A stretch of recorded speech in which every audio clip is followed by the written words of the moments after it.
नमस्कार। आज हम बिहार के इतिहास की गहराइयों में उतर रहे हैं। हमारी चर्चा का आधार है दस्तावेज बिहार, सभ्यता और प्रगति की गाथा। कोशिश रहेगी कि हम बिहार की प्राचीन शान से लेकर आज के बदलावों तक की पूरी यात्रा को समझें। बिल्कुल। और ये सफर है भी बहुत दिलचस्प। हाँ, जब इस दस्तावेज को देखते हैं तो शुरुआत ही देखिए कितनी जबरदस्त है। मगध साम्राज्य है ना, बिंबिसार, अजातशत्रु, पाटलिपुत्र जैसा शहर, और ये बात भी कि यहीं से दुनिया के दो बड़े धर्म निकले, बौद्ध और जैन। सही कहा। बुद्ध को बोध गया में ज्ञान मिलना, महावीर का वैशाली में जन्म होना, ये छोटी बातें नहीं है। और वैशाली, स्रोत कहता है कि ये दुनिया का पहला गढ़ राज्य था। सोचिए उस जमाने में जब चारों तरफ राजशाही थी। बिल्कुल, ये एक अनूठा प्रयोग था और स्रोत यही बताता है कि ये सिर्फ कोई राजनीतिक या धार्मिक केंद्र नहीं था, बल्कि इसने भारतीय सोच और शासन की एक तरह से नींव रखी। अच्छा। हाँ, वो गणतांत्रिक आदर्शों की गूंज बाद में भी सुनाई देती है।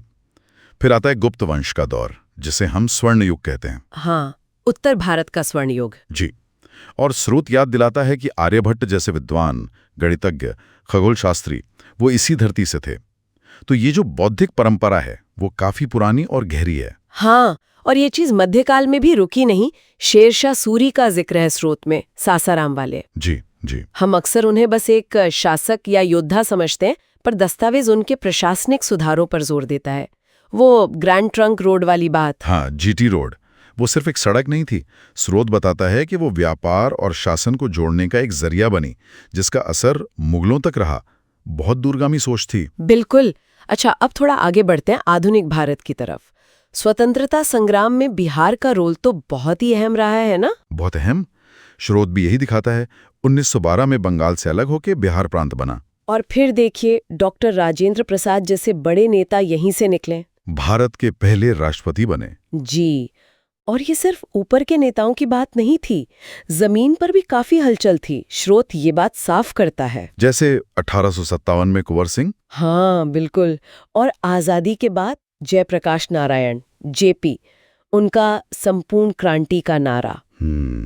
स्रोत उसे सिर्फ राजनीतिक आंदोलन नहीं मानता, बल्कि एक सामाजिक, आर्थिक, नैतिक बदलाव की पुकार के तौर पर देखता है। लेकिन 1947 के बाद की जो तस्वीर है वो थोड़ी मिली-जुली सी है। स्रोत भी यही इशारा करता है। राजनीतिक रूप से तो बिहार हमेशा बहुत सक्रिय रहा। हाँ, राजनीतिक चेतना बहुत ज्यादा। पर विकास के कुछ पैमानों पर पिछड़ापन भी दिखता रहा। हाँ, ये विरोधाभास स्रोत सामने रखता है। फिर 2000 में झारखंड अलग हुआ, वो भी एक बड़ा मोड़ था।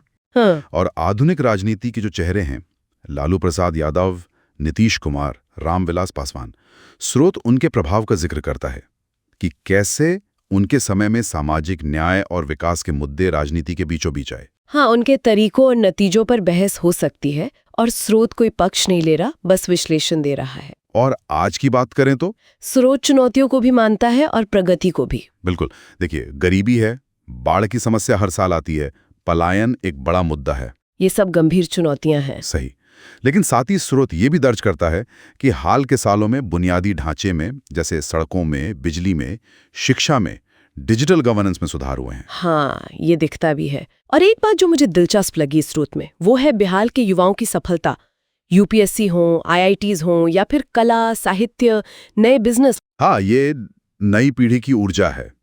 और इन सब के साथ बिहार की जो सांस्कृतिक पहचान है वो भी तो गजब की है। भाषाएं देखें, हिंदी, मैथिली, भोजपुरी, मगही, सबका अपना साहित्य है, अपनी मिठास। दिनकर जी, रेणु जी, कितने बड़े नाम हैं साहित्य में। बिल्कुल। और हम नालंदा, विक्रमशिला को कैसे भूल सकते हैं? वो तो प्राचीन विश्व के ज्ञान केंद्र थे। उनकी विरासत आज भी है। और छठ पूजा जैसे त्योहार। हाँ, छठ तो बहुत बड़ा पर्व है। वो सिर्फ एक पूजा नहीं, वो बिहार की गहरी सांस्कृतिक जड़ों और सामुदायिक भावना का प्रतीक है। स्रोत यही बताता है। तो कुल मिलाकर इस पूरी चर्चा से जो स्रोत पर आधारित है, ये समझ आता है कि बिहार ने भारत की कहानी में कितने अहम रंग भरे हैं। प्राचीन गणराज्य से लेकर अशोक के धम्म तक, फिर मध्यकाल के सुधार और आधुनिक भारत की आजादी की लड़ाई और सामाजिक न्याय तक। सही कहा। एक बहुत ही समृद्ध और कहें तो जटिल विरासत है। और स्रोत हमें ये सोचने पर भी मजबूर करता है कि ये अतीत आज भी कैसे बिहार के वर्तमान और भविष्य को राह दिखा रहा है या प्रभावित कर रहा है।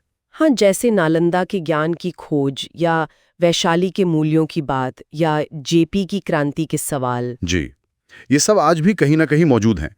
ये क्षेत्र अपनी इस ऐतिहासिक धरोहर और आज की चुनौतियों के बीच एक संतुलन बनाते हुए आगे बढ़ रहा है। बिल्कुल।